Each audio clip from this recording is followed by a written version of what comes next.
They have 100 million SIMs out there, and we have only 20 million individual account holders. So, you know, just see the opportunity out there. Pick up on that one for me. I think just the same, because technology has made things much easier, like the cash management or electronic banking, whereby you can access your accounts or any time in the day.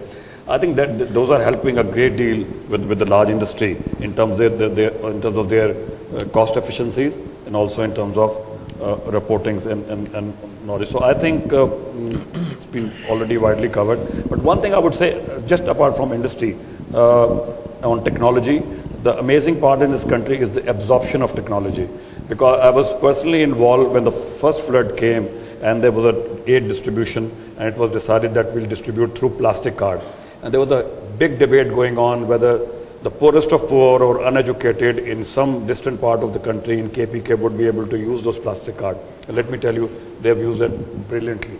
And I mean, then came Vatan card when all of banks were involved, and you know, that's what you call the virtual accounts. You have opened millions of virtual accounts where you can reload those cards with one press button. So I think the reach and the absorption of technologies in this country has been amazing. It has. It's actually, I've observed that. It's quite fascinating. Yes. It's great. Can I bring you in on this one too, in terms of the Islamic banking concept? You're still within. You're competing with the other banks. Yeah, obviously we are with the other banking sector. We are there on the technology. In fact, our single largest expenditure is on technology. We, same like their bank, we have the technology platform of Temenos, which is the world leading software. And also in terms of mobile banking, we are also getting into it. So I think technology-wise, we are at that cutting edge. I mean, all our customers have their internet accounts. Mobile obviously would be coming. So whether you're in an Islamic bank or a conventional bank, I think the need for our customers will be the same. And we want to be there at the at the top end, inshallah. We're going to continue this conversation obviously for the next half hour, but I'd certainly welcome any questions from the audience, please, at any time. So just if anybody has a question, just let me know. Make yourself very, very visible and very clear. We will get a microphone to you. Any questions at the moment? We have one down the back, a lady. In fact, we have one at the front. And then please get, good, our boys are on the case. First microphone to the gentleman here, sir. And please, who you direct it to as well. Sure, hi. My name is Bilal Moti, and I'm representing Arif Habib Group.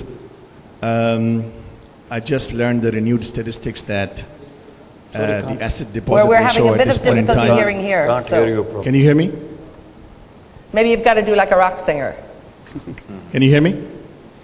Yeah. We just heard the renewed statistics that the asset deposit ratio today is around, say, 55 to 60%. And we also know that a large proportion of that is going into treasury bills as investments. So I'm very happy that, of course, banks are looking at investments today. But, and the other part is that the private sector credit is very limited. So what I would like to know from the bankers is that what is the strategy being followed to promote the private lending in Pakistan, number one. And number two, what about the equity investments going forward? Because indeed, if you look at that sector over the last 10 years in Pakistan, although these 10 years have not been very, stable, but say equity market has been yielding about 30% return per annum. So from the private credit point of view and from the equity investment point of view, what are basically the bank's strategy all about to promote these two sectors of Pakistan? Who would you like to handle that? You want to take it? Anyone is fine. Oh, it's going right back to you. Right. I think I'll take on the equity part first. Most of the banks, including Mizan Bank, we have asset management companies which are subsidiaries. And the prime business of these asset management companies is investment into equities. You know, like our asset management companies got about 35 billion rupees under assets under management. And obviously the top company would have their own investment in it as well. So the investment from banking sector indirectly is coming in the equity market. For the bank's own balance sheet to take very high exposure on equity market is, in my mind, very risky, because in the long run 10-year scenario, you're right that equities market would give you a very good yield. But when banks would do accounting on a quarter end and month end and year end basis, you have to recognize the profit and losses in those periods. So, you know, you don't want peaks and valleys in your financial statements, and I'm sure a lot of CFOs here would not want to see that happening as well. So as a result, the portfolio which the banks would invest of their own money would be limited in Pakistan. I mean, that is my own view and the views of Mizan Bank as well. I'm sure Atif may have his own view on that. And how about those government securities? I was going to ask that one, but I knew it would come very quickly from the audience. I agree with you. Banks have to be prudent in terms of the equity markets because they're far more volatile, and you know, you don't want to take overdue, a risk that you would then have problems with in your P&L. You know, equity from a different point of view, we need to be encouraging as an intermediary. Our function as banks is really to be intermediaries as well, not to invest the depositors' money directly into this, but to create capital market activity which allows investors or depositors or whatever to access directly, sources of investment, whether they be on the equity side or on the debt side. That the banking sector has not done well enough, and perhaps the environment, the regulatory environment also needs to be improved. So yes, banks do bear some responsibility for not having developed capital markets to that level, and we should be doing that. As far as investment in government securities is concerned, well, to a large extent, banks don't have a choice.